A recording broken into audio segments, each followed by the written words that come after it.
Good morning students. तो हम rational number के बारे में डिस्कस कर रहे थे, चैप्टर 1 जो आपका था। तो हम रैशनल नंबर क्या होता है इसके बारे में जान चुके थे कि आखिर रैशनल नंबर को कैसे लिखा जाता है। तो बच्चों अब हमको जानना था कि रैशनल नंबर के प्रॉपर्टीज क्या होते हैं, उनके प्रॉपर्टीज के बारे में जानना था हमको कि, और इसलिए आपका हेडिंग है प्रॉपर्टीज ऑफ रैशनल नंबर। दूसरी बात मैं आपको बताना चाहता हूँ कि पिछले क्लासेस में आपको मैंने प्रॉपर्टी ऑफ रैशनल नंबर में क्लोजर प्रॉपर्टी के बारे में बताया था। तो बच्चों उसमें कुछ मिस्टेक हो जाने की वजह से आप क्लोजर प्रॉपर्टी को फिर से पढ़ेंगे और ध्यान दीजिएगा।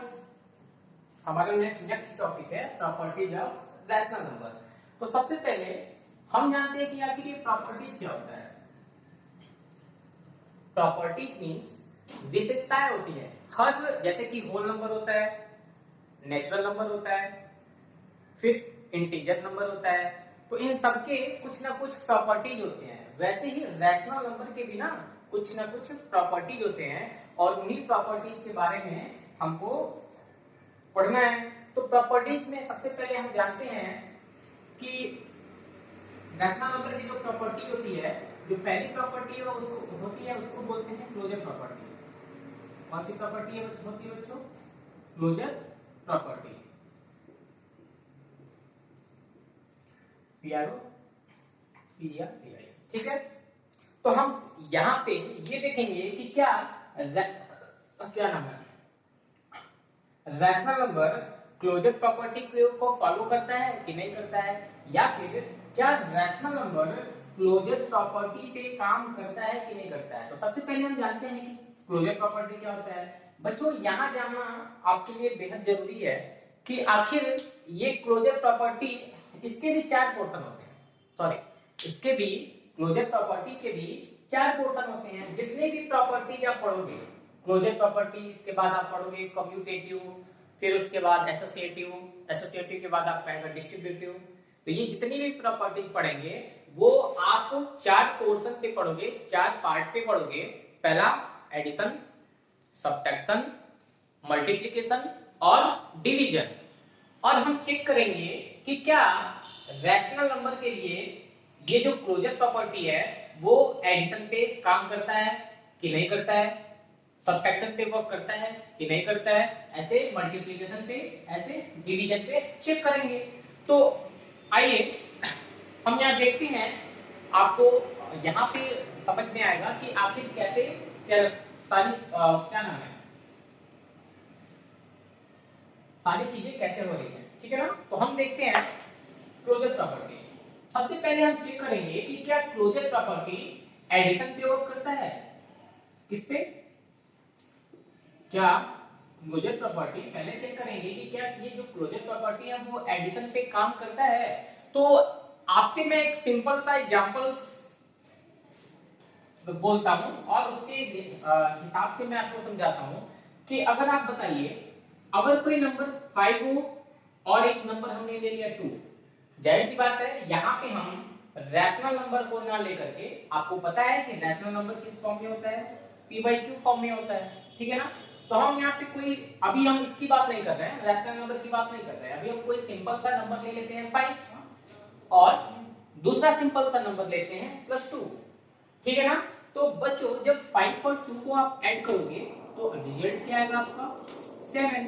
और पता है इसकी यहाँ प्रॉपर्टी ये होती है कि कभी भी हम जब 2 रैशनल नंबर को ऐड करते हैं तो हमेशा उसका जो सम होता है ना वो एक रैशनल नंबर भी होता है। सॉरी, कभी भी हम 2 नेचुरल नंबर को जब ऐड करते हैं तो उनका जो सम होता है वो एक नेचुरल नंबर ही होता है, ठीक है ना।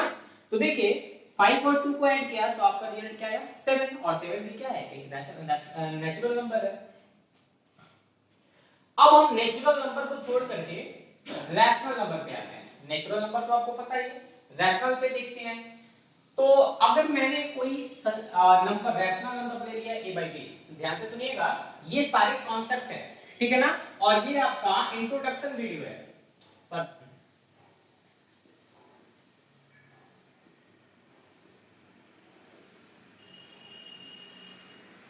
ये आपका जो है ना इंट्रोडक्शन वीडियो है और इस क्लास में, इंट्रोडक्शन क्लास में, आपको केवल कॉन्सेप्ट के बारे में समझाया जाएगा। किसके कॉन्सेप्ट के बारे में? रैशनल नंबर के कॉन्सेप्ट के बारे में, ठीक है ना। तो हमने क्या किया, हमने मान लिया कि a बाई b कोई रैशनल नंबर है, ठीक है ना। अब इस रैशनल नंबर में कोई दूसरा रैशनल नंबर हमने ऐड कर दिया c बाई d, ठीक है। तो प्रॉपर्टी ये कहती है, क्लोजर प्रॉपर्टी ये कहती है कि अगर कोई रैशनल नंबर दिया हुआ है और उस रैशनल नंबर में कोई दूसरा रैशनल नंबर ऐड करते हैं ना, तो उनका जो सम होता है वो भी एक रैशनल नंबर ही ऑब्टेन होता है। बात समझ में आ रही है आपको, ठीक है ना। हमने क्या कहा कि कभी भी दो रैशनल नंबर को आप ऐड करोगे तो उसका जो रिजल्ट होगा वो भी एक क्या होगा, रैशनल नंबर होगा। इसी को बोलते हैं क्लोजर प्रॉपर्टी। इस प्रॉपर्टी को क्या बोला जाता है? Closure property. और क्लोजर प्रॉपर्टी एडिशन पे काम करती है, ये आपको मैं एग्जांपल के माध्यम से समझा देता हूं, ठीक है ना। तो एडिशन क्यों बोला गया? क्योंकि इनके बीच में किसका साइन है? प्लस का। सब्ट्रैक्शन होता तो क्या किसका साइन होता? माइनस का साइन होता। तो चलिए एक एग्जांपल्स लेते हैं और देखते हैं कि क्या क्लोजर प्रॉपर्टी एडिशन पे वर्क करती है कि नहीं करती है। यहाँ पे तो हमने वेरिएबल ले लिया था, अब हम कुछ न्यूमेरिकल वैल्यू लेकर के चेक करते हैं। कोई भी नंबर ले लो आप, हमने ले लिया यहाँ पे 6/4 और यहाँ हमने ले लिया 2/4, ठीक है ना। अब ये जो दोनों रैशनल नंबर है, हम चेक करेंगे क्या इन दोनों रैशनल नंबर को ऐड करने पे हमारा जो सम है, हमारा जो रिजल्ट है वो एक रैशनल नंबर आता है कि नहीं आता है। अगर रैशनल नंबर आएगा तो आप ये कहोगे कि क्लोजर प्रॉपर्टी एडिशन पे काम करती है। बात समझ में आई? ठीक है ना। तो आपको पता है कि इनको ऐड करोगे तो 4 और देखो यहाँ पे डिनोमिनेटर में 4 है, यहाँ भी 4 है, तो आपको पता है कि जब डिनोमिनेटर सेम होता है तो आप 4 को नीचे लिख लेते हो और ऊपर वाले को जैसे हैं वैसे ही ऐड कर लेते हैं। तो 6 और 2 मिलके 8 होगा और नीचे होगा क्या 4 हो जाएगा। तो आपको यहाँ दिख गया होगा बच्चों, ठीक है, आपको यहाँ पे दिख रहा होगा कि इसको सॉल्व करने के बाद हमारा जो रिजल्ट आ रहा है ना वो भी एक रैशनल नंबर आ रहा है कि नहीं आ रहा है। 8/4 ये एक रैशनल नंबर है कि नहीं है। 8/4 ये एक रैशनल नंबर है कि नहीं है। कैसे पता ये एक रैशनल नंबर है? तो आप कह सकते हो कि 8/4 p/q के फॉर्म में लिखा हुआ है और डिनोमिनेटर यहाँ पे 4 है, 0 तो है नहीं, तो यानी कि ये 8/4 एक रैशनल नंबर होगा। इसका मतलब ये हुआ कि क्लोजर प्रॉपर्टी एडिशन पे काम करती है। उसको आपने एग्जांपल्स के माध्यम से समझ लिया है, ठीक है ना।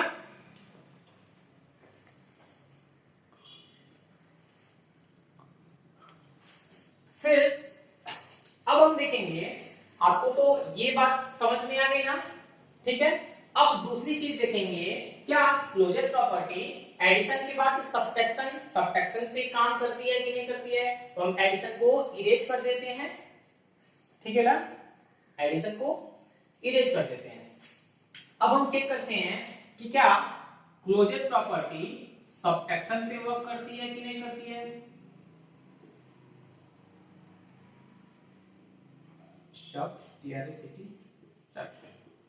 सब्ट्रैक्शन पे वर्क करती है कि नहीं करती है। तो बच्चों हम एक मान लेते हैं कि कोई रैशनल नंबर a/b है, ठीक, और एक दूसरा रैशनल नंबर c/d है। तो जब हम पहले वाले रैशनल नंबर में से सेकंड वाले रैशनल नंबर को सब्ट्रैक्ट करते हैं तो हमेशा we got a rational number, हमेशा हमें एक रैशनल नंबर ही प्राप्त होगा, ठीक है। कैसे? एक रैशनल नंबर में से दूसरे रैशनल नंबर को घटाओगे तो भी आपका एक रैशनल नंबर आएगा, ठीक है। इस बात को भी हम एग्जांपल से समझते हैं, ठीक है ना। तो देखो कोई भी एग्जांपल्स ले लो आप चेक करने के लिए। हमने ले लिया 7/5 और यहां ले लिया हमने 6/5। सॉल्व करोगे 5, ये 7 - 6 इक्वल टू आएगा 1/5। तो बच्चों आप ध्यान दो, इस वाले रैशनल नंबर में से सेकंड वाले रैशनल नंबर को जब आपने सब्ट्रैक्ट किया तो आपका जो रिजल्ट आ रहा है वो भी एक रैशनल नंबर है कि नहीं है? हाँ, 1/5 एक रैशनल नंबर है कि नहीं है? तो ये आप कह सकते हो कि सब्ट्रैक्शन क्लोजर प्रॉपर्टी के लिए, ठीक है, वर्क करता है, या फिर क्लोजर प्रॉपर्टी सब्ट्रैक्शन के पे भी क्या करता है, काम करता है, ठीक है ना। तो आप देख रहे हो कि जब हम एक रैशनल नंबर में से दूसरे वाले को घटा रहे हैं तो हमारा जो रिजल्ट है और जो हमारा रिजल्ट आ रहा है वो क्या है, एक रैशनल नंबर आ रहा है। ठीक, अब ऐसे हम चेक करेंगे, एडिशन पे भी ट्रू था, एडिशन पे भी ट्रू था ना, और सब्ट्रैक्शन पे भी ट्रू है। अब हम चेक करेंगे क्या क्लोजर प्रॉपर्टी मल्टीप्लिकेशन पे काम करता है, देख लेते हैं।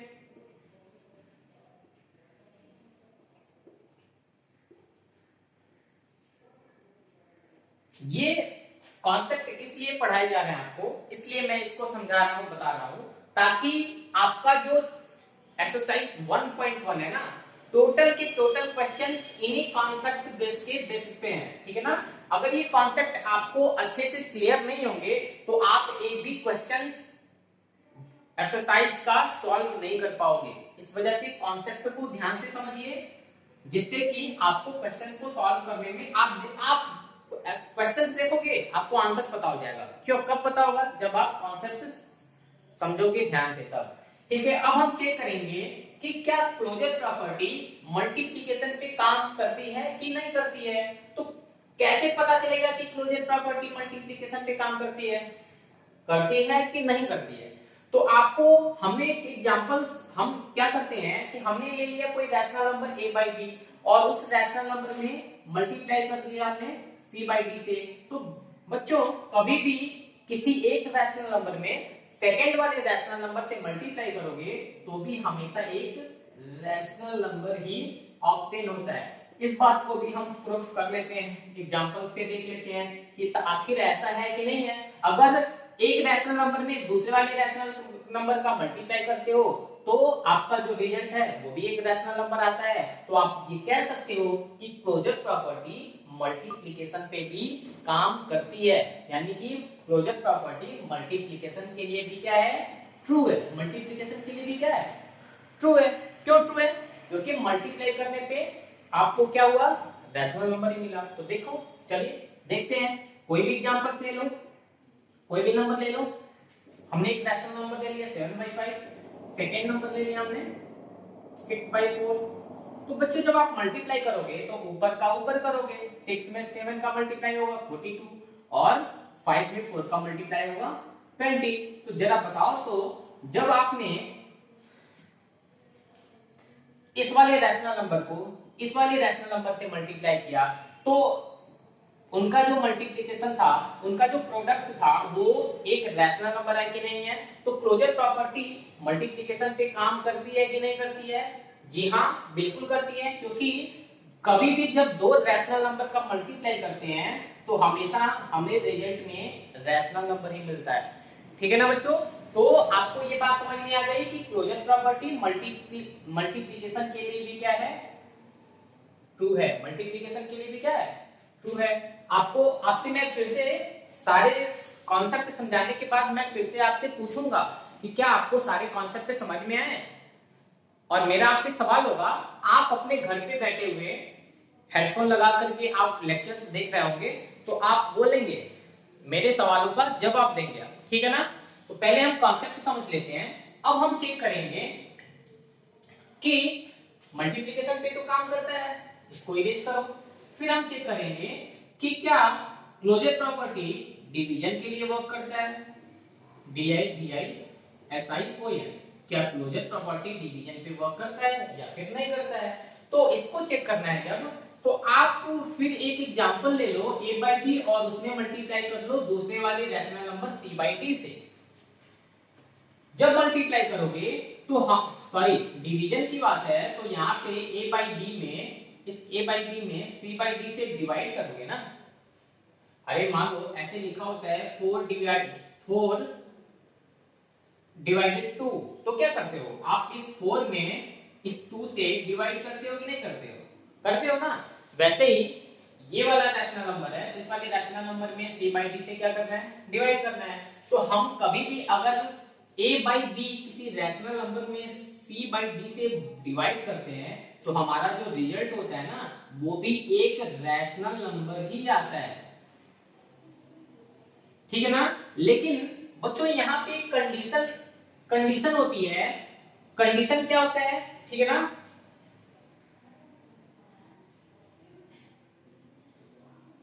कंडीशन आपको याद होना चाहिए, पता होनी चाहिए कि ये जो c बाई डी जिससे आप डिवाइड कर रहे हो ना बच्चों, वो कभी c by D doesn't equal to zero.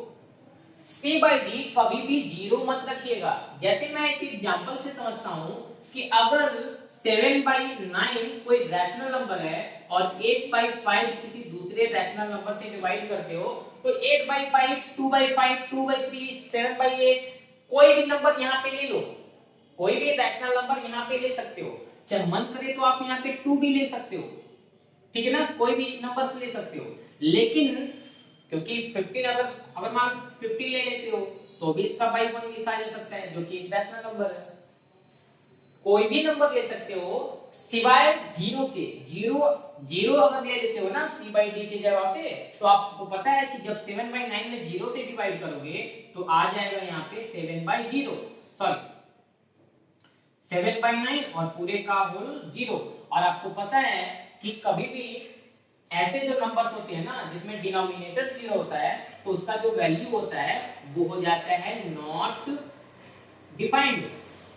आप पहले वाले लेक्चर में ये बात जान चुके हो कि कभी भी हम जीरो से जब डिवाइड करते हैं तो उसका जो आंसर होता है वो नॉट डिफाइंड होता है, कभी भी उसको ज्ञात नहीं किया जा सकता है, ठीक है ना। जैसे मैं आपसे ये कहूं कि 2 में अगर जीरो से डिवाइड करोगे तो इसका आंसर क्या आएगा, आप ये नहीं कह सकते हो कि इसका आंसर जीरो आएगा। बात समझ में आ रही है। तो कभी भी ऊपर कोई भी नंबर दिया हो और उसमें जब आप जीरो से डिवाइड करोगे ना तो उसका रिजल्ट जीरो नहीं होता है, उसका जो रिजल्ट होता है वो नॉट डिफाइंड होता है। नॉट डिफाइंड होने का मतलब है कि इसका जो वैल्यू है वो, इसका जो मान है वो कभी ज्ञात नहीं किया जा सकता है। बात समझ में आ गई। अब तो इसीलिए कभी भी जिससे आप डिवाइड कर रहे हो वो जीरो ना हो, ये बात समझ लेना। तो हम क्या करते हैं यहाँ पे कोई एक रैशनल नंबर दूसरा लेते हैं 6 बाई 5, कुछ भी ले सकते हो आप, आपकी मर्जी, ठीक है ना। खैर अभी तो मैं पढ़ा रहा हूं ना तो अभी मेरी मर्जी चल रही है, ठीक है ना। तो जब आप समझना तो आप अपनी वाली करना। तो आप देख रहे हो हमने एक रैशनल नंबर लिया और उस रैशनल नंबर में 6 बाई 5 से डिवाइड किया। तो बच्चों आप याद रखो कि यह डिवाइड का साइन है, इसको सॉल्व करते हैं। सॉल्व करेंगे तो डिवाइड का साइन है, मल्टीप्लाई में चेंज करेंगे तो क्या होगा, 5 ऊपर जाएगा 6 नीचे आएगा। आपको ये बात पहले से पता है अच्छे तरीके से। डिवाइड का साइन जब भी हटाते हैं उसके जगह मल्टीप्लाई का साइन लाते हैं तो इधर वाले टर्म में 6 बाई 5 में डिनोमिनेटर न्यूमरेटर में, न्यूमरेटर डिनोमिनेटर में आ जाता है। तो 5 बाई 6 हो गया। अब इसका मल्टीप्लाई करोगे आप, 7 में 5 का मल्टीप्लाई करोगे 45 और आपको पता है 9 6 जा 54। तो आपको ये बात समझ में आ रही होगी कि कभी भी किसी दो रैशनल नंबर का डिवीजन या फिर किसी एक रैशनल नंबर में दूसरे रैशनल नंबर से अगर हम डिवीजन करते हैं, भाग देते हैं, तो हमेशा जो उसका रिजल्ट होता है ना वो भी एक रैशनल नंबर ही आता है। ये बात यहाँ पे प्रूफ हो चुकी है एग्जांपल्स के माध्यम से। हमने आप देख सकते हैं कि इस वाले रैशनल नंबर में इस वाले रैशनल नंबर से डिवाइड किया आपने तो हमारा रिजल्ट भी एक रैशनल नंबर आया। इसका मतलब ये हुआ कि क्लोजर प्रॉपर्टी डिवीजन के लिए भी क्या है, ट्रू है या फिर डिवीजन पे भी काम करती है। बात समझ में आ गई होगी। अब ये सारी चीजें जब आप एक्सरसाइज में आओगे ना तब आपको अच्छे से क्लियर होगा कि आखिर इसका यूज कैसे होगा। तो अभी जो मैं बता रहा हूं आपको, जो कॉन्सेप्ट मैं आपको समझा रहा हूं उसको ध्यान से देखो और समझो, ठीक है ना। अब मैं इसे इरेज कर देता हूं, फिर हम इसके बाद सेकेंड प्रॉपर्टी के बारे में पढ़ते हैं। तो students the next property is commutative property.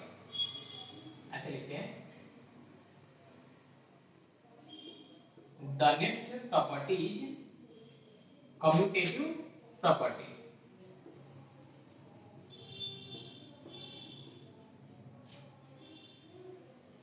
जो कॉन्सेप्ट नहीं समझेगा, सीधी सी बात है, उसको एक्सरसाइज नहीं समझ में आएगा, ठीक है ना।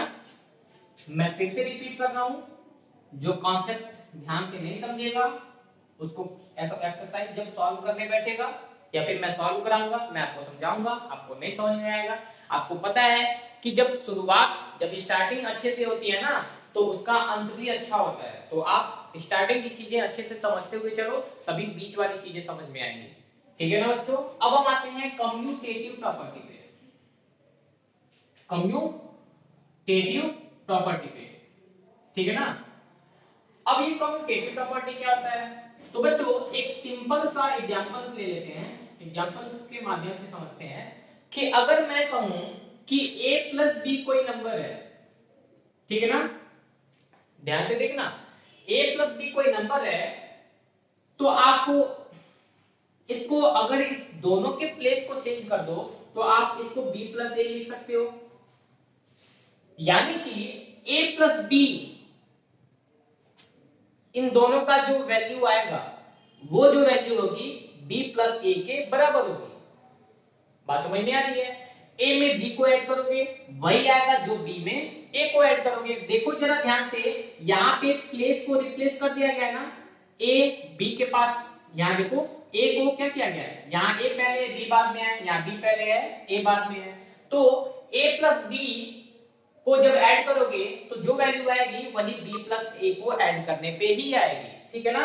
हम एग्जांपल से समझ लेते हैं, हमने ले लिया कोई नंबर 2 प्लस 4, ठीक है, और यहाँ पे हमने ले लिया 4 प्लस 2, प्लेस को, इन डिजिट के प्लेस को हमने रिप्लेस कर लिया, 2 को, यहाँ 2 पहले था 4 बाद में था, यहाँ 4 पहले है 2 बाद में है। तो फिर भी अगर डिजिट को रिप्लेस कर देते हो, अदला बदली कर देते हो उनकी जगह को, तो भी उसका जो रिजल्ट आएगा, इन दोनों का जो सम होगा ना, वो सेम आएगा। यहाँ भी ऐड करोगे तो 4 2 6 होगा, यहाँ भी ऐड करोगे तो 4 2 6 आएगा, दोनों सेम आ रहा है कि नहीं आ रहा है, ठीक है ना। तो चलिए ये सिंपल सा एग्जांपल था, हम रैशनल नंबर को लेकर के समझते हैं कि आखिर करना क्या है, समझना क्या है इसमें। तो आपको देखिए कम्यूटेटिव प्रॉपर्टी में इस बात को याद रखिएगा कि कम्यूटेटिव प्रॉपर्टी भी ना 4 पोर्शन पे वर्क करती है। पहला किस पे वर्क करती है, क्लोजर प्रॉपर्टी पे,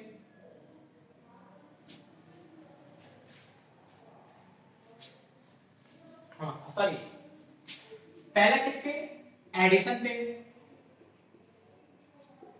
एडिशन पे वर्क करती है कि नहीं करती है, हम पहले समझेंगे, फिर उसके बाद एग्जांपल से चेक करेंगे कि आखिर कम्यूटेटिव प्रॉपर्टी एडिशन पे काम करती है कि नहीं करती है, यानी कि कम्यूटेटिव प्रॉपर्टी एडिशन पे, एडिशन के लिए ट्रू है कि नहीं है, सही है कि नहीं है, सत्य है कि नहीं है। तो हम पहले देखते हैं कि आखिर कम्यूटेटिव प्रॉपर्टी होता क्या है। हमने बताया कि बच्चों a by b कोई रैशनल नंबर है और कोई दूसरा रैशनल नंबर है c by d। देखिएगा ये क्लोजर प्रॉपर्टी से बिल्कुल अलग है, आप दोनों को एक मत लीजिएगा। हमने माना कि a by b कोई रैशनल नंबर है और सेकंड नंबर ले लिया हमने c by d।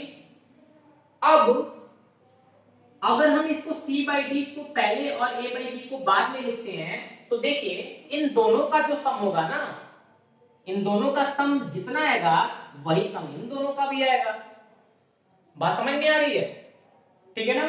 तो और जो इन दोनों का जो सम आएगा जितना होगा वही सम इन दोनों का भी होगा, तो दोनों क्या हो जाएंगे, सेम हो जाएंगे। सेम हो जाने का मतलब है कि a by b plus c by d जो है वो c by d plus a by b के इक्वल होगा, बराबर होगा। अब हम समझते हैं एग्जांपल से आखिर क्यों ये इसके बराबर होगा। देखिए अगर इक्वल हो जाता है ये वाला पोर्शन इस वाले पोर्शन के इक्वल हो जाता तो आप कह सकते हैं कि कम्यूटेटिव प्रॉपर्टी एडिशन के लिए काम करता है। हम कोई न्यूमेरिकल वैल्यू ले लेते हैं समझने के लिए। हमने यहाँ ले लिया 2/5 प्लस 4/5। कुछ लोग कंफ्यूज होंगे कि सर इसमें केवल आप डिनोमिनेटर में 5 या 4 या दोनों जगह 5 या फिर दोनों जगह 4 या फिर दोनों जगह 3 ऐसा क्यों ले रहे हैं आप। तो आपको मैं बता देना चाहता हूं कि मैं ऐसा इसलिए कर रहा हूं ताकि आपको समझने में प्रॉब्लम ना हो, कैलकुलेशन आसानी से समझ में आ जाए। हम कोई और भी नंबर ले सकते थे, लेकिन आपको समझ में भी तो आना चाहिए। आप अलग अलग नंबर्स लेकर के चेक कर लेना, यहाँ पे कुछ और, यहाँ पे कुछ और, ठीक है ना।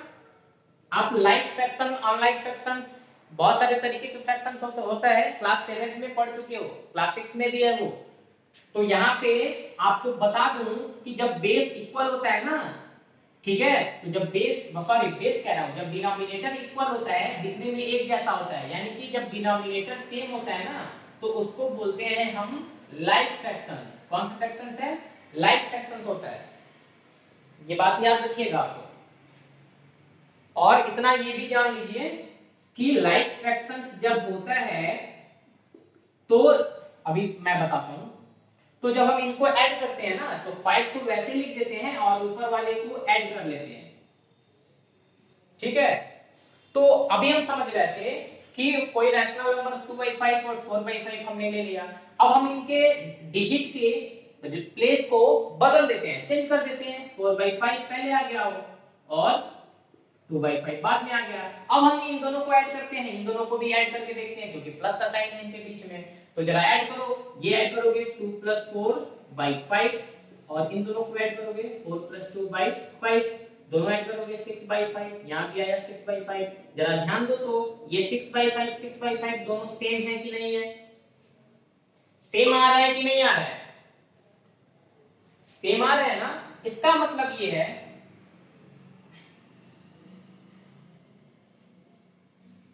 इट मीन्स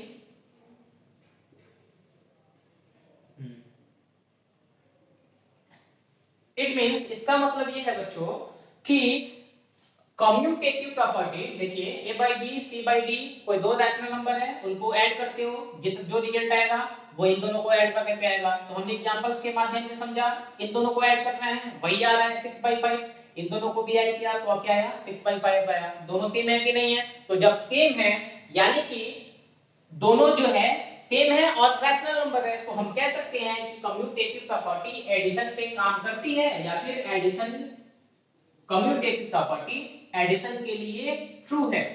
बात समझ में आ गई होगी? बात समझ में आई कि नहीं आई है? ठीक है। अब हम दूसरी बात फिर से देखते हैं। अभी मैं सारा कॉन्सेप्ट बताने के बाद आपसे पूछूंगा, पहले क्लोजर प्रॉपर्टी फिर कम्यूटेटिव। अब हमको ये बात समझ में आ गई कि कम्यूटेटिव प्रॉपर्टी एडिशन पे वर्क करती है। फिर हम चेक करेंगे कि क्या कम्यूटेटिव प्रॉपर्टी सब्ट्रैक्शन पे वर्क करती है कि नहीं करती है। सब्ट्रैक्शन बाबू हम छोटे शॉर्टकट में लिख देते हैं, ठीक है, आप समझ जाना अगर समझदार हो तो, ठीक है ना। तो सब्ट्रैक्शन पे वर्क करती है कि नहीं करती है, फिर हम देखते हैं। मान लेते हैं, लेट कर लेते हैं कि a/b कोई रैशनल नंबर है और c/d दूसरा कोई रैशनल नंबर है, और इस a/b में से आप c/d को घटाते हो, तो ये जो होगा ना वो c/d माइनस a/b के इक्वल होगा। आपको फर्क समझ में आ रहा होगा, ठीक है ना। a/b में से c/d को घटाओगे, जो वैल्यू आएगी वही वैल्यू c/d में से a/d को घटाने पे आएगी, तो दोनों सेम होगा। अगर सेम होता है तो आप कहोगे कि क्लोजर प्रॉपर्टी सब्ट्रैक्शन के लिए भी वर्क करती है, या फिर सब्ट्रैक्शन के लिए भी ट्रू है, ठीक है ना। एग्जांपल से समझ लो कि आखिर ऐसा है कि नहीं है। तो बच्चों हम एक एग्जांपल ले लेते हैं, 2/5, हमेशा 5 नहीं कुछ और ले लेते हैं, 2/5 में हम ले लेते हैं 8/9, चलिए, और यहाँ लेते हैं 7/9 इक्वल टू, यहाँ 6 इन्हीं को रिप्लेस करना है ना। अब 7/9 पहले और 8/9 बाद में, ठीक है। बच्चों ध्यान दो, कुछ लोग कंफ्यूज हो जाते होंगे, हम इसको यहाँ नहीं, हम इसको नीचे लिखते हैं। अब हम 7/9 को पहले लिखते हैं और 8/9 को बाद में लिखते हैं, सॉल्व करते हैं। इन दोनों को सॉल्व करेंगे बच्चों तो आएगा 8 - 7/9 इक्वल टू 1/9। नीचे वाले को सॉल्व करोगे आप, नीचे वाले को सॉल्व करोगे तो आएगा 7 - 8/9, और 7 में प्लस 7 में से -8 घटाओगे तो आएगा -1/9।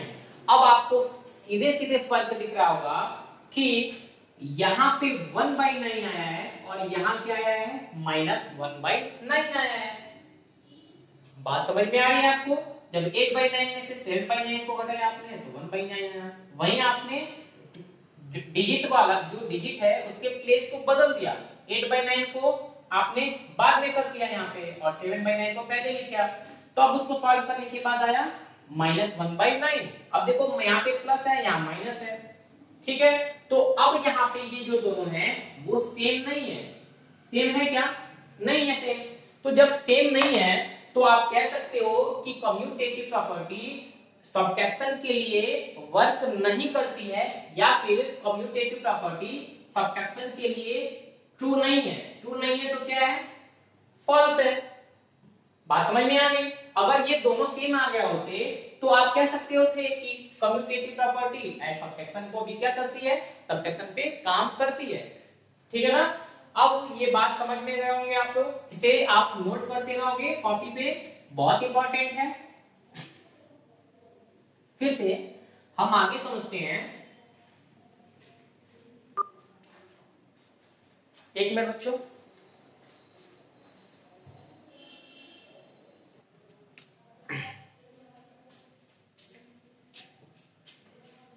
अब हम यहां देखते हैं आपने किस पोर्शन पे चेक कर दिया है? एडिशन पे काम करती है कम्यूटेटिव प्रॉपर्टी, सब्ट्रैक्शन पे वर्क नहीं करती है, या फिर यानी कि सब कम्यूटेटिव प्रॉपर्टी एडिशन के लिए ट्रू है और सब्ट्रैक्शन के लिए क्या है? फॉल्स है, ठीक है ना। यहाँ छोटे से लिख देता हूँ, एडिशन के लिए ट्रू है और सब्ट्रैक्शन के लिए क्या है? फॉल्स है। फिर से हम चेक करेंगे कि क्या क्लोजर क्या बोलते हैं कम्यूटेटिव प्रॉपर्टी मल्टीप्लिकेशन के लिए वर्क करती है क्या? इसे मैं समझाने के लिए लिखा हूं, ठीक है ना। यहां देखिए आप, तो क्या क्लोजर प्रॉपर्टी मल्टीप्लिकेशन के लिए काम करती है? तो मैं चेक कर लेता हूं, a/b कोई रैशनल नंबर है, उसमें c/d से आप मल्टीप्लाई करो तो इन दोनों का प्रोडक्ट जो आएगा वही प्रोडक्ट c/d into a/b का आएगा। फिर से देख लेते हैं एग्जांपल से। पहले हम इसको लेके चलते हैं। हम ले लेते हैं कोई रैशनल नंबर 2/3 और यहाँ पे दूसरा रैशनल नंबर ले लिया हमने 4/5, ठीक। फिर हम इसकी जगह को रिप्लेस करते हैं, यही सामने सामने लेके चलते हैं।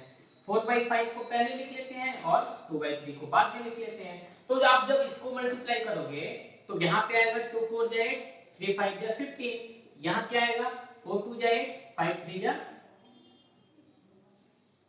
15। तो आप देख सकते हो यहाँ पे इन दोनों रैशनल नंबर का मल्टीप्लाई करने पे 8/15 आया, यहाँ भी दोनों नंबर्स का मल्टीप्लाई करने पे 8/15 आ रहा है, यानी कि ये दोनों सेम है कि नहीं है? सेम है। ये जो दोनों रैशनल नंबर हैं वो सेम है कि नहीं है? तो जब सेम है और रैशनल नंबर है तो आप कह सकते हो कि कम्यूटेटिव प्रॉपर्टी मल्टीप्लिकेशन को क्या करती है? फॉलो करती है, यानी कि a/b into c/d जो होगा वो c/d into a/b के बराबर होगा, ठीक है ना। बराबर क्यों होगा? क्योंकि देख लिया आपने कि कैलकुलेशन करने के बाद दोनों रैशनल नंबर सेम आ रहा है, ठीक है ना। तो इसका मतलब ये हुआ कि closure property commutative property multiplication के लिए भी वर्क करती है। अब हम चेक करते हैं कि क्या कम्यूटेटिव प्रॉपर्टी डिवीजन के लिए वर्क करती है।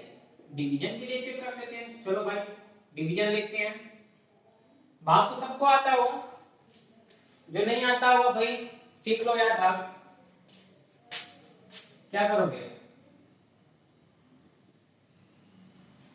वैसे जिंदगी कुछ दिन में जाने वाली है, सबको एक ना एक दिन जल्दी से ऊपर जाना है, तो भाई भाग ही सीख लो। डिवीजन कैसे करते हैं, मल्टीप्लिकेशन कैसे करते हैं वही जान लो। तो आइए देखते हैं डिवीजन। तो अगर हम कहते हैं कि अगर a/b कोई रैशनल नंबर है और उस रैशनल नंबर c/d में आप डिवाइड करो, इस वाले रैशनल नंबर में c/d से डिवाइड करो, तो क्या एक चीज यहाँ पे देखना, जरा ये भूल गया है सब्ट्रैक्शन वाले में, जरा ध्यान देना। तो सब्ट्रैक्शन वाले में हम बताना भूल गए हैं। A by B minus C by D equal to C by D minus A by B था ना। तो आपको पता था कि सबट्रैक्शन पे काम नहीं करता है कम्यूटेटिव प्रॉपर्टी, तो आप करना कुछ नहीं बच्चों, सबट्रैक्शन वाले में जरा ऐसे कट कर देना, ठीक है ना, इसको भूलना नहीं, इसको सही कर लेना, ठीक है। अब हम चेक करते हैं कि क्या कम्यूटेटिव प्रॉपर्टी डिवीजन पे काम करती है कि नहीं करती है। तो हम देखते हैं कि एक rational number a by b है, उसमें हमने c बाई d से डिवाइड किया, तो क्या c बाई d में अगर a बाई b से डिवाइड करते हैं तो क्या ये इन दोनों का जो प्रोडक्ट है और ये इन दोनों का जो प्रोडक्ट है वो सेम आएगा। अगर सेम आता है तो हम कहेंगे कि कम्यूटेटिव प्रॉपर्टी डिवीजन के लिए ट्रू है या फिर डिवीजन पे काम करती है। जरा देख लेते हैं एग्जांपल लेकर के। आप इसको 5/6 और 7/4 कोई भी रैशनल नंबर ले लो। तो पहले 5/6 को हमने पहले लिया था, तो यहाँ पे 7/4 को पहले लेंगे और 5/6 को बाद में लेंगे। इसको सॉल्व करेंगे, आप डायरेक्ट सॉल्व करते हैं, टाइम नहीं है।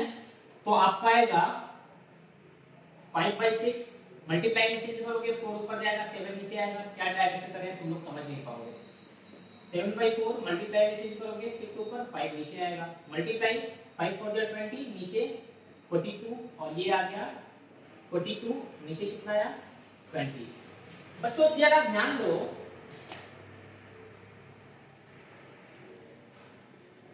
जरा ध्यान दीजिए, जब a by b rational number में c बाई d से डिवाइड करते हो तो आप, ठीक है, या फिर 5/6 में जब 7/4 से डिवाइड करते हो तो 20/42 आता है, लेकिन जब उसका उल्टा करते हैं आप तो 42/20 आ जाता है। इसका मतलब ये दोनों सेम नहीं है। सेम नहीं होने का मतलब है आप कह सकते हो कि कम्यूटेटिव प्रॉपर्टी डिवीजन पे काम नहीं करता है, डिवीजन पे वर्क नहीं करता है, या फिर कम्यूटेटिव प्रॉपर्टी डिवीजन के लिए ट्रू नहीं है। ट्रू नहीं है इसका मतलब a by b divided c by d कभी भी c by d divided a by b के बराबर नहीं होगा। तो बराबर जब नहीं होगा तो आप यहाँ पे डज नॉट का साइन लगा दोगे। बात समझ में आ गई ना, डज नॉट इक्वल का साइन लग गया है, ठीक है। अब हम आपसे पूछते क्या है, पूछने का टाइम नहीं है। आप क्लोजर प्रॉपर्टी और कम्यूटेटिव प्रॉपर्टी को याद रखिएगा, बहुत इंपॉर्टेंट है। इसके बाद एक आता है तीसरी प्रॉपर्टी, वो भी आपकी बहुत ज्यादा इंपॉर्टेंट है, जो जिसे बोलते हैं हम एसोसिएटिव प्रॉपर्टी। इसे इरेज करते हैं, यहां लिखते हैं एसोसिएटिव प्रॉपर्टी। अब जरा ध्यान से देखते हैं आखिर मेरा ये एसोसिएटिव प्रॉपर्टी क्या होता है। तो बच्चों एक बात फिर से मैं आपसे बताना चाहता हूं, ठीक है, कि एसोसिएटिव प्रॉपर्टी भी 4 पोर्शन पे वर्क करती है। कितने पोर्शन पे? 4 पोर्शन पे। किस पे? एडिशन पे, सब्ट्रैक्शन पे, डिवीजन पे, मल्टीप्लिकेशन पे। पहले हम चेक करेंगे क्या क्लोजर प्रॉपर्टी एडिशन पे काम करती है कि नहीं करती है। तो आपको चेक करना है, हम एडिशन का मतलब है कि जो रैशनल नंबर होंगे ना उसके बीच में प्लस का साइन होगा, सब्ट्रैक्शन है तो माइनस का साइन, डिवीजन है तो भाग का साइन और मल्टीप्लिकेशन है तो मल्टीप्लाई का साइन। तो देखिए देखते हैं, हमने बच्चों कोई नंबर ले लिया a बाई b, कोई रैशनल नंबर। इस रैशनल नंबर में हम c बाई d और e बाई f कोई अपने तरफ से रैशनल नंबर लेके ऐड करते हैं, ठीक है ना। हम क्या करते हैं, इस तीनों रैशनल नंबर में पहले हम a बाई b और c बाई d को एक ब्रैकेट में कर लेते हैं, इन दोनों का पेयर बना लेते हैं। क्या बना लेते हैं? इन दोनों का पेयर। पेयर का मतलब होता है जोड़ा, ठीक है ना। तो जब पेयर बनाओगे बच्चों, इसका मतलब ये है कि आप ब्रैकेट वाले के अंदर जो मटेरियल दिया गया है इन दोनों को पहले सॉल्व करोगे, इन दोनों को पहले जोड़ोगे, फिर जोड़ने के बाद जो आएगा फिर उसको e बाई f के साथ ऐड करोगे। आप पढ़ चुके हो प्रीवियस क्लासेस में, अब एग्जांपल से भी हम समझ लेंगे। तो क्या इन तीनों रैशनल नंबर को पहले, इन दोनों में, तीनों रैशनल नंबर में पहले दो रैशनल नंबर का पेयर बनाने पे इनको जब जोड़ेंगे तो वही नंबर आएगा जो, ऐसे समझो, पहले लिख लेते हैं हम,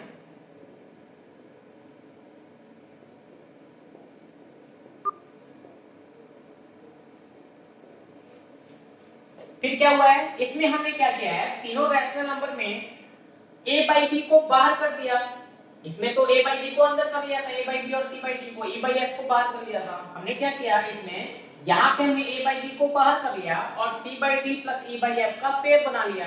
तो अब हम चेक करेंगे कि क्या इनका सम इनके सम के इक्वल होगा। अगर इनका सम इनके सम के बराबर होता है, सम का मतलब है कि इन तीनों को जोड़ेंगे तो जो आएगा वही इन तीनों को जोड़ने पे आता है और दोनों सेम होते हैं, तो हम कह सकते हैं कि एसोसिएटिव प्रॉपर्टी एडिशन के लिए काम करता है या फिर एडिशन के लिए ट्रू है। बात समझ में आई? हम कोई एग्जांपल्स लेते हैं और समझ लेते हैं। 2/3 प्लस 4/3 प्लस 1/3, क्या कह लिया हमने, वही चीज लेंगे। 2/3 प्लस 4/3 प्लस 1/3, हमने इसमें इन दोनों को पेयर बनाया। अब हम यहाँ पे इन दोनों को पेयर बनाएंगे। ऐड करोगे पहले ब्रैकेट वाले को ही सॉल्व करोगे ना, तो 4 2 6/3 प्लस ये बचा 1/3, यहाँ ऐड करोगे, पहले 2/3 नोट कर लो, क्या आया 5/3 आया।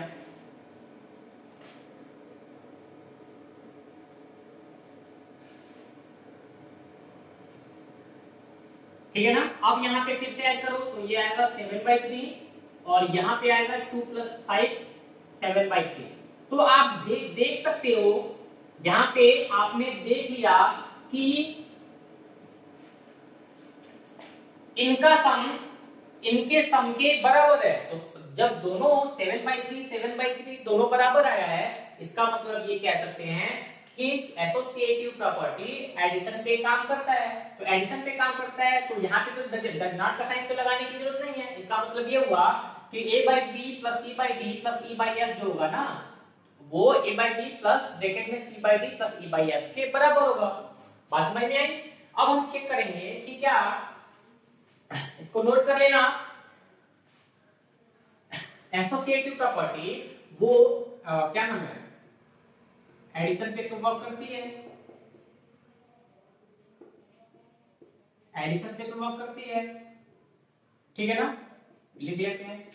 अब मैं सारी चीजें आपको लिख के नहीं समझाऊंगा क्योंकि मेरे पास टाइम नहीं है, टाइम की कमी है और आपके पास बहुत सारा टाइम है। तो आप टाइम आपके पास ज्यादा है, मेरे पास टाइम की कमी है, तो आप उस बचे हुए टाइम को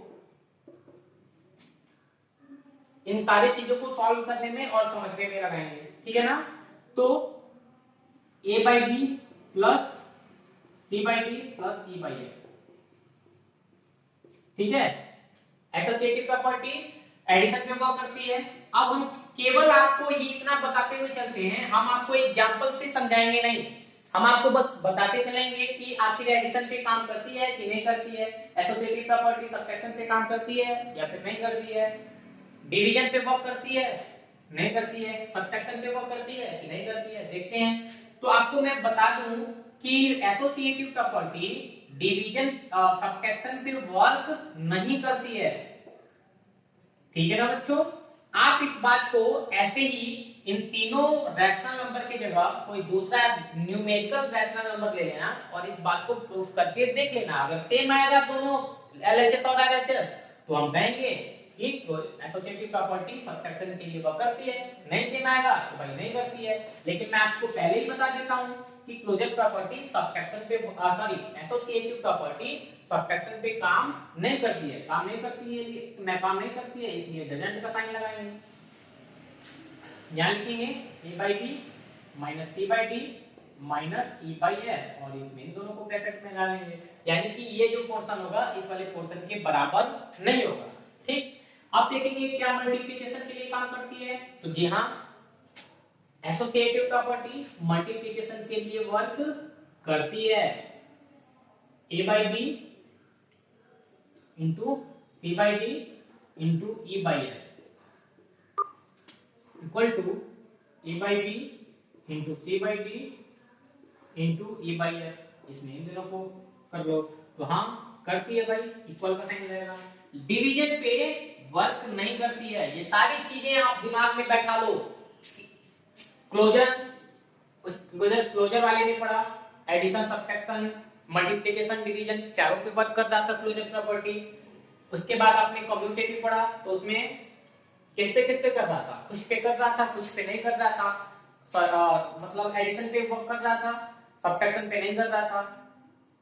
फिर मल्टीप्लिकेशन पे कर रहा था, डिवीजन पे नहीं करता था। अब हम एसोसिएटिव पे हैं, तो एसोसिएटिव में देखिए एडिशन पे एसोसिएटिव प्रॉपर्टी एडिशन पे काम करती है, ये वाला पोर्शन इस वाले पोर्शन के बराबर होगा। सब्ट्रैक्शन पे काम नहीं करती है, मल्टीप्लिकेशन पे वर्क करती है, डिवीजन पे चेक कर लेते हैं, डिवीजन पे वर्क नहीं करती है। a by b into c by d divided e by f, a by b divided c by d divided e by f, और इन दोनों का पेयर बना लीजिए, ठीक है ना। तो काम वर्क नहीं करती है तो आप डजंट का साइन लगाएंगे, ठीक है ना बच्चों। क्या वो मालिक, आप इसको नोट कर लेना। अब हम बस 5 मिनट का टाइम और लेंगे हम, उसके बाद आपका ये कॉन्सेप्ट आज ही खत्म हो जाएगा। फिर हम उसके बाद से अगले नेक्स्ट क्या नाम है नेक्स्ट लेक्चर में आपका हम शुरू करेंगे एक्सरसाइज 1.1 क्वेश्चन को सॉल्व करेंगे। तो एसोसिएटिव हो गया, फिर उसके बाद हम एक चौथी प्रॉपर्टी पढ़ते हैं, वो होता है डिस्ट्रीब्यूटिव प्रॉपर्टी। तो क्या होता है डिस्ट्रीब्यूटिव प्रॉपर्टी, आइए हम जानते हैं कि आखिर ये डिस्ट्रीब्यूटिव प्रॉपर्टी होता क्या है।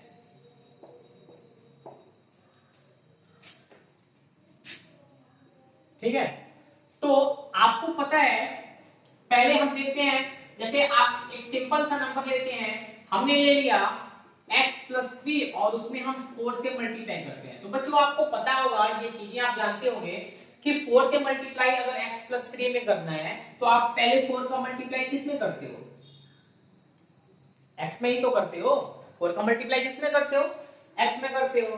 तो जरा एक बात बताओ, जरा ध्यान दो, तो आप 4 का मल्टीप्लाई x में करोगे तो क्या हो जाएगा 4x, 4x होगा कि नहीं होगा।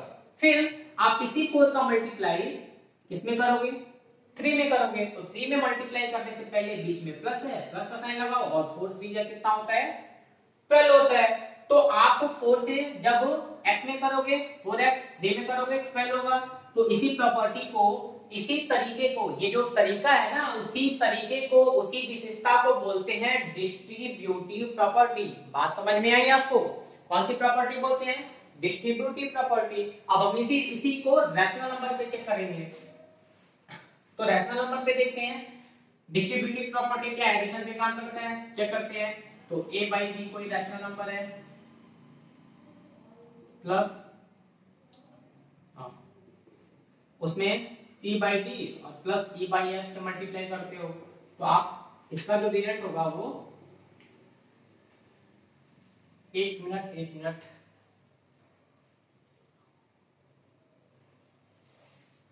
बच्चों। हाँ, तो देखिए a by d कोई रैशनल नंबर है और आप उसमें c by d plus e by f से मल्टीप्लाई कर रहे हो, दोनों ब्रैकेट में है इन दोनों, ठीक है ना। तो आप जब मल्टीप्लाई करोगे a by b का, तो a by b से पहले किसमें मल्टीप्लाई करोगे, जाहिर सी बात है c by d में करोगे। अरे इसी में तो करोगे, तो क्या होगा a by b into c by d हो जाएगा। फिर बीच में किसका साइन है, प्लस का साइन है, प्लस का साइन लगाओ। फिर a by b का मल्टीप्लाई किसमें करोगे, a by f में। तो क्या होगा आपका a by b into e by f, ठीक है ना।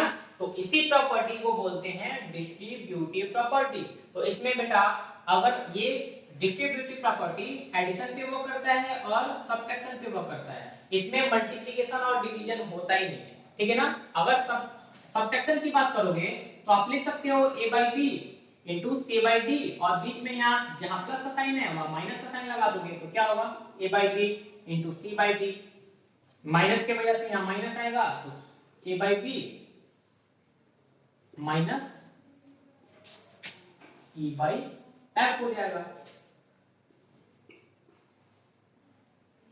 ठीक है ना। आपको ये बात समझ में आ रही होगी डिस्ट्रीब्यूटिव प्रॉपर्टी के बारे में। ये आपका डिस्ट्रीब्यूटिव प्रॉपर्टी हो गया। फिर आगे, हाँ, तो अब हम डिस्ट्रीब्यूटिव प्रॉपर्टी के बाद एक छोटा सा कॉन्सेप्ट और जानेंगे, फिर उसके बाद हमारा ये कॉन्सेप्ट खत्म हुआ। वो है आपका पांचवा, बोलते हैं एडिटिव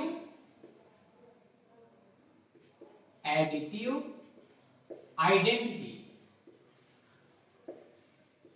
एडिटिव आइडेंटिटी क्या होता है?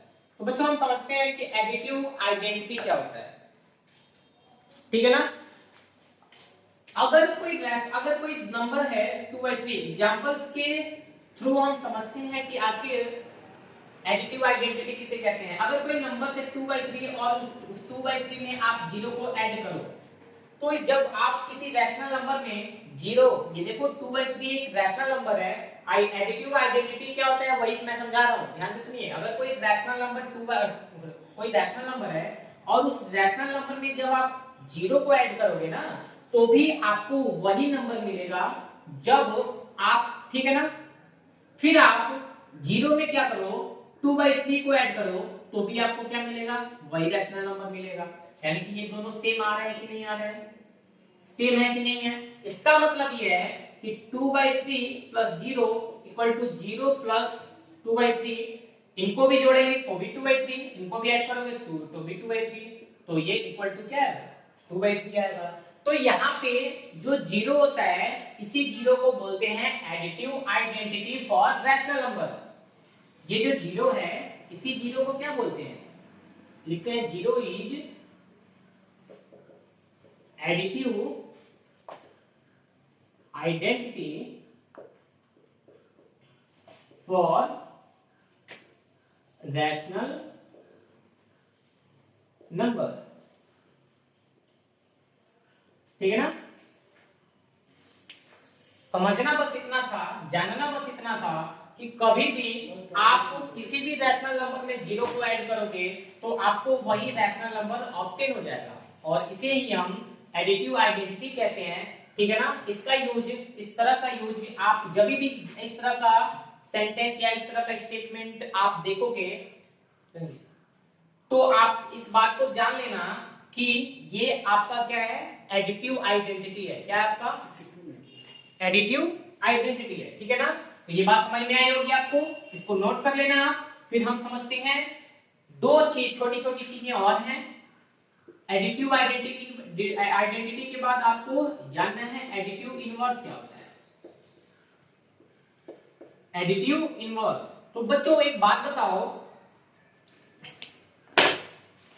मैं कहूं P/Q का एडिटिव इनवर्स क्या होगा, तो आप इतना जानना कि अगर P/Q का एडिटिव इनवर्स पूछ रहा है तो P/Q का एडिटिव इनवर्स होगा -P/Q। अगर ऐसे ही मैं कहूं कि -P/Q का एडिटिव इनवर्स क्या होगा, तो आप कहोगे -P/Q का एडिटिव इनवर्स होगा P/Q। मतलब ये है कि P/Q का जब एडिटिव इनवर्स पूछ रहा था तो यहाँ पे तो कोई साइन नहीं था, तो प्लस का साइन हम मान लेते हैं, तो प्लस का साइन मान लेते हैं। तो इसका एडिटिव इनवर्स का मतलब है कि अगर ये प्लस में दिया होगा तो आप उसको किस में चेंज कर लोगे, माइनस में, और अगर माइनस में दिया रहेगा तो उसको किस में चेंज कर दोगे, प्लस में। बात समझ में आई, इसी को बोलते हैं एडिटिव इनवर्स, ठीक है ना। मैं आपसे अब एग्जांपल्स ले लेते हैं। मैं कहूं आपसे कि 2/3 का एडिटिव इनवर्स क्या होगा, बताओ तो। आप कहोगे 2/3 का एडिटिव इनवर्स होगा -2/3। अगर मैं आपसे कहूं कि -4/5 का एडिटिव इनवर्स क्या होगा, सीधी सी बात है, -4/5 का एडिटिव इनवर्स होगा 4/5, ठीक है। अब एडिटिव इनवर्स के बाद ये सारे एग्जांपल्स आप नोट कर लेना। उसके बाद है आपका additive multiplicative inverse, last concept.